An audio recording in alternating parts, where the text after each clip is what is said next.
How can you fight for a man? Pardon? No. Like, It's seriously. okay. Like, seriously, can you fight for a man? Okay, kulevo jendiku.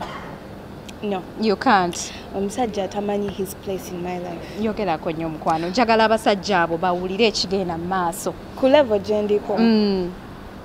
Siso. Abankyogere ntya? Okay. I can't. Assure them. Omusajja atamanyi value ye mu bulamu bwange sisobola kulwanira. Onansonyiwa. Yenna gwe nnumiza omutima. Akusonyiwe. Okay. And kati ku community ne ku bakyala ne ku mbere yagenze mu maaso. What can you say about this? First of all, these people or these ladies acted so abankugambe ntya? Immaculate? Yeah.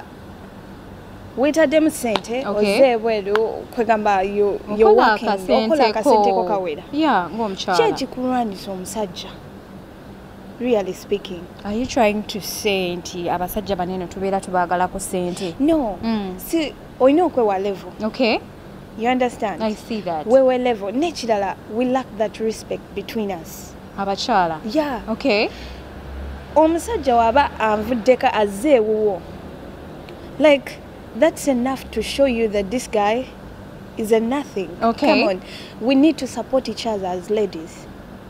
I see. You understand? Yeah. Not to go against each other. We will only make it in this world if we support each other. Okay, for example, there's a situation whereby this is not just your boyfriend, but he's your man, and then you are married, you have kids.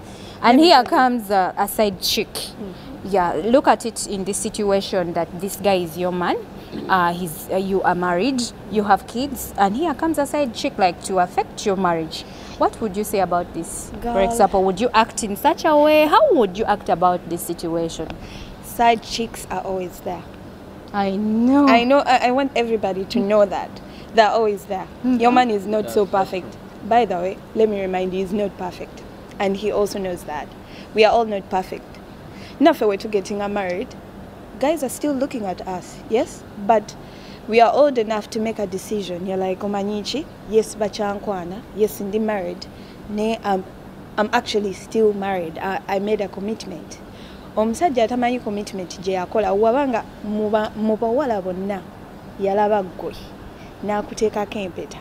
Oba aleesaani, oba nakawala, oba naani abaleete nze wendi. Byebyo bye bintu by'olina okugumira.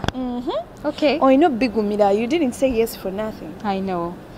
If you're merely getting hurt for just a kagaya, akatanaba nako, you know, kuteekako mpeta. How about watuuka mu bufumbo? What will happen? Kati be babawala abatalina na kufumbirwa. Okay. No, seriously. Obufumbo obunyonyaako.